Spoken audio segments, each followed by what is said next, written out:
ಇನ್ನು Iran Israel ಯುದ್ಧದ ಬೆನ್ನಲ್ಲೇ ಭಾರತ ಈಗ ಫುಲ್ ಅಲರ್ಟ್ ಆಗಿದೆ. ಪ್ರಧಾನಿ ನರೇಂದ್ರ ಮೋದಿ ಅವರ ನೇತೃತ್ವದಲ್ಲಿ ಸಂಪುಟ ಭದ್ರತಾ ಸಮಿತಿಯ ಸಭೆ ನಡೀತಾ ಇದೆ. ಭಾರತದ ರಕ್ಷಣೆ ಮತ್ತು ಕಾರ್ಯತಂತ್ರದ ಬಗ್ಗೆ ಈ ಒಂದು ಸಭೆಯಲ್ಲಿ ಚರ್ಚೆಯನ್ನ ಮಾಡಲಾಗ್ತಾ ಇದೆ.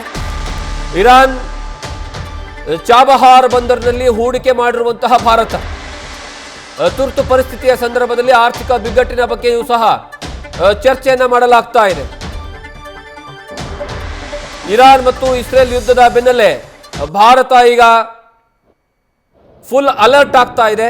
2-3 ವಿಚಾರಗಳಲ್ಲಿ. ಒಂದು, ಭಾರತ ಇದನ್ನು ಹೇಗೆ ನೋಡಬೇಕು? ಇರಾನ್ನ ಬಿಕ್ಕಟ್ಟಿನ ಸಂದರ್ಭದಲ್ಲಿ ಭಾರತದ ಪ್ರಜೆಗಳು ಬಹಳಷ್ಟು ಕಡೆಗೆ ಆಗಲೇ ಸಿಲುಕೊಂಡಿದ್ದಾರೆ. ಅವರನ್ನು ಯಾವ ರೀತಿಯಾಗಿ ಮೊದಲು ಸೇಫ್ ಮಾಡಬೇಕು. ಎರಡನೇದಾಗಿ, ಮುಂದಿನ ಹಂತಗಳಲ್ಲಿ ಮುಂದಿನ ದಿನಗಳಲ್ಲಿ ತೈಲದ ಬಿಕ್ಕಟ್ಟು ಬಂದಂತಹ ಸಂದರ್ಭದಲ್ಲಿ ಭಾರತ ಅದನ್ನು ಯಾವ ರೀತಿಯಾಗಿ ಟ್ಯಾಕಲ್ ಮಾಡಬೇಕು.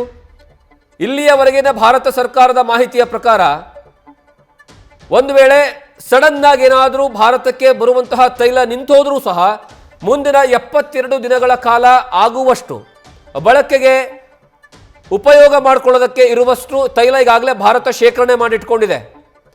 ಅದನ್ನು ಹೊರತುಪಡಿಸಿಯೂ ಸಹ ಮತ್ತೇನಾದರೂ ತುರ್ತು ಸಂದರ್ಭಗಳು ಬಂದಿದ್ದೆ ಆದರೆ ಅದನ್ನು ಹೇಗೆ ನಿಭಾಯಿಸಬೇಕು, ಈ ಎಲ್ಲದರ ಬಗ್ಗೆ ಇವತ್ತು ದೆಹಲಿಯಲ್ಲಿ ಈಗ ಪ್ರಧಾನಿ ನರೇಂದ್ರ ಮೋದಿ ಅವರ ನೇತೃತ್ವದಲ್ಲಿ ಭಾರತ ಸರ್ಕಾರ ಸಭೆಯನ್ನು ಮಾಡ್ತಾ ಇದೆ.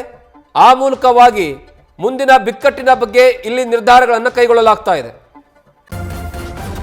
ನ್ಯೂಸ್ ಫಸ್ಟ್ ನಿರ್ಭೀತಿಯಿಂದ ನಿಮ್ಮ ಪರವಾಗಿ.